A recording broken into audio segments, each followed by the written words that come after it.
प्रणाम। जय गुरुदेव।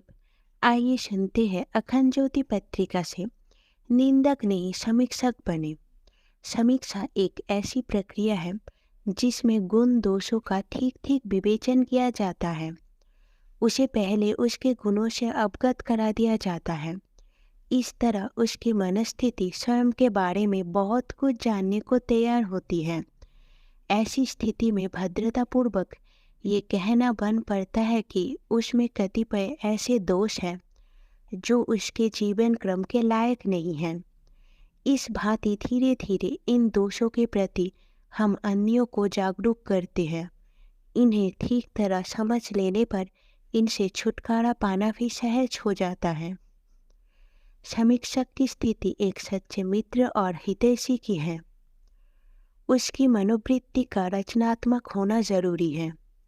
साथ ही इस प्रक्रिया का उद्देश्य स्वस्थ पद्धति का निर्माण है। रचनात्मक और उद्देश्यपूर्ण होने के अतिरिक्त जिस एक अन्य बात की इसके लिए महत्ता है वे है समीक्षक का स्वयं उन दोषों से मुक्त होना। उसके द्वारा उन्हीं दोषों का विवेचन किया जा सकता है जिनसे वे स्वयं मुक्त हैं, क्योंकि इसी स्थिति में उसे स्वस्थ मार्गदर्शन दे पाना संभव है। समीक्षा के इन महत्वपूर्ण बिंदुओं से परिचित न होने के कारण इसका स्थान निंदा ने ग्रहण कर लिया है। इसे एक बड़ी भूल कहना ठीक होगा, कारण कि समीक्षा और निंदा में ठीक उतना ही अंतर है जितना कोयले और हीरे में। आकार, प्रकार, गुण, प्रकृति सभी कुछ एक दूसरे से बिल्कुल अलग है। निंदा करने में मनोवृत्ति लक्षित व्यक्ति को अपने से छोटा सिद्ध करने की होती है, जबकि समीक्षा में अपने बारे में यही विश्वास रखा जाता है कि उसमें कमियां लेस मात्र नहीं हैं। फलतः उसे लगता है कि वे अन्य सभी की अपेक्षा श्रेष्ठ है। आत्मश्रेष्ठता की इस ग्रंथि को पोषण देने की प्रकृति निंदा की वृत्ति से छुटकारा नहीं पाने देती।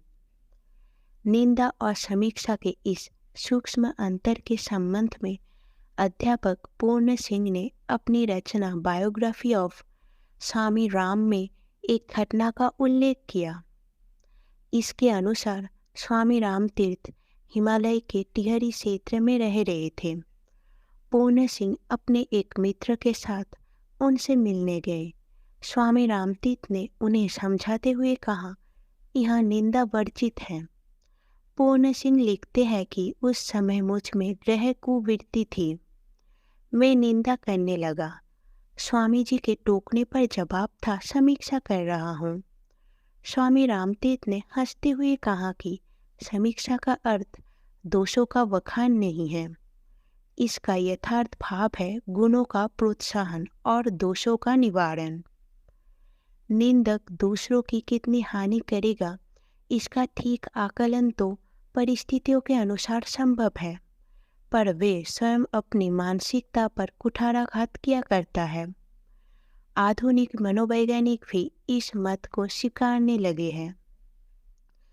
ब्रिटिश मनोवैज्ञानिक जे हक्सले ने अपनी अध्ययन डोर्स ऑफ पर्सनैलिटी में स्पष्ट करते हुए कहा है कि वाणी से लगातार दोषों के वर्णन के द्वारा हम मन की गहराइयों में इसे अंकित करते हैं।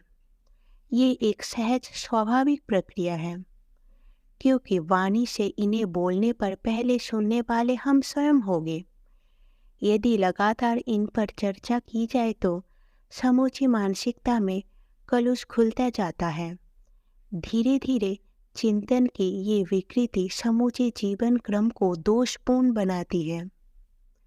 यही कारण है कि उपनिषदों ने भद्रम कृणोभि श्रेणुयम एवं वाक् में मनसी प्रतिष्ठता जैसे सूत्रों को प्रतिपादित किया है। ये सूत्र स्पष्टतया कल्याणकारी वचनों को बोलने तथा मन और वाणी की अविच्छिन्नता को प्रतिपादित करते हैं। इसके बाद भी हम सभी के जीवन में कुछ न कुछ निंदा की वृत्ति खुली हुई है। इसका पूर्णतया निष्कासन भी तुरंत संभव नहीं है। इसके लिए एक ही सरल व सार्वजनीन उपाय है, निंदा का समीक्षा में परिवर्तन। इसमें औचित्यपूर्ण यही है कि शुरू में समीक्षा क्षेत्र दूसरों का जीवन क्रम ना होकर स्वयं का जीवन व अपने ही क्रियाकलापों को बनाया जाए। इसकी शुरुआत व्यवहारिक गतिविधियों से करनी होगी। गुण और दोषों की कुछ न कुछ मात्रा हम सभी में होती है।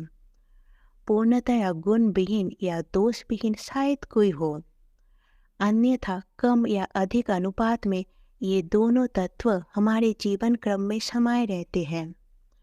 तटस्थ भाव अपनाकर पहले गुणों को देखा जाए, उनके प्रति आदर भाव जगाया जाए। इसके बाद इन्हीं गुणों के प्रकाश से दोषों को ढूंढ निकालने का प्रयास करें। जिसे साफ कपड़े का महत्व मालूम है, वे अपने कपड़े में तनिक सी गंदगी नहीं देख सकता। इसे तुरंत दूर हटाकर साफ करने में भलाई सूझती है। ठीक ऐसी ही स्थिति आत्मसमीक्षक की है। जब उसे अपने जीवन में गुणों तथा इसके महत्व का पता चलता है, दोष, दुर्गुण, बुराइयां असहनीय लगने लगती है। इनको जिस किसी तरह निकाल बाहर करने में ही कल्याण दिखाई पड़ता है। आत्मसमीक्षा के पथ पर बढ़ते हुए कदम उसे समीक्षक की योग्यता प्रदान करती है। समीक्षक का काम सर्जन की तरह है। वे चीर फोड़ तो करता है, पर बेतरतीब नहीं। इसके लिए अनेकों साल मुर्दा शरीरों पर दत्त हो अभ्यास में जुटना पड़ता है। इसी तरह समीक्षक भी वर्षों अपनी क्रियाकलापों एवं चिंतन की समीक्षा करता है। उसके सामने औचित्य का स्वीकरण और अनौचित्य का निवारण करके व्यक्तित्व गठन ही एकमात्र उद्देश्य रहता है। सर्जन की कुशलता उसे शल्य क्रिया के लिए चुस्त दुरुस्त बनाती है। हमारी अनपढ़ आंखें भले ही चाकू छुरी चलाने की बारीकी ना समझ पाए, पर उसे पूरी तरह ध्यान रहता है कि कहीं कोई शिरा धमनी जरूरी अंग अवयवों को यूं ही ना फट जाए। बिना किसी तरह की क्षति पहुंचाए विकृतियों को बाहर कर देना उसका अपना कौशल है। समीक्षक की यही दशा है। गुणों को बिना चोट पहुंचाए दोषों को जीवन से मिटा देने में उसकी कुशलता प्रामाणिक समझी जाती है। निंदक का काम बदमाशों जैसा है, जो बिना किसी परवाह के यूं ही चाकू चला देते हैं।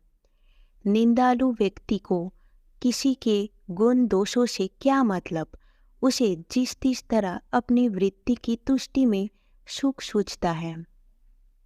परिणाम स्वरूप उसे अपने चारों ओर शत्रुता, अप्रामाणिकता के आक्षेपों से सारे जीवन परेशान होना पड़ता है। इन सारे झंझटों से छुटकारा पाने के लिए ठीक यही है कि इसके स्थान पर आत्मसमीक्षा की वृत्त अपनाई जाए। इससे दोष देखने का कौशल लाभदायक बन सकेगा। साथ ही गुण देखने परखने की एक नई विद्या हाथ लग सकेगी।